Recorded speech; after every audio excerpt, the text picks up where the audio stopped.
محمد اسماعیل کھتری صاحب کا اور مفتی فیصل احمد صاحب موجود ہیں، ان کی خدمت میں سوال کہ حج کے دنوں میں عورت کو حیض آ جائے اور شروع فلائٹس میں واپسی ہو، طواف زیارت بھی نہ کیا ہو، تو ایسی صورت میں کیا حکم ہے، کیا کیا جائے؟ دیکھیں، پہلے تو یہ کوشش کرنی چاہیے کہ جو دواؤں کے ذریعے سے مینسس کو روکا جاتا ہے، اگر وہ طریقہ اختیار کیا جائے تو اس کی نوبت ہی نہ آئے.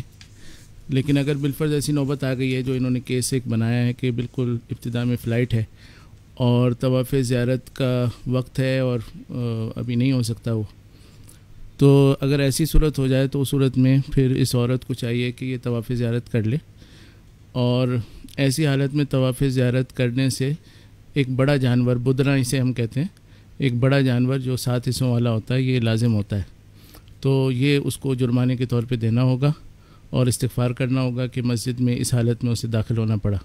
لیکن اس طرح وہ کر لے، کیونکہ اگر وہ ایسے نہیں کرے گی اور واپس آ جائے گی تو جب تک وہ یہاں پہ رہے گی تو اپنے شوہر کے لیے حلال نہیں ہوگی. تو اس میں بہت ساری پیچیدگیاں پیدا ہوں گی.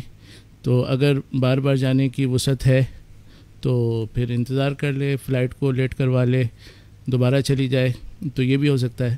لیکن اگر بار بار جانے کی وسعت نہیں ہے تو پھر اس صورت پر عمل کر لے وہ.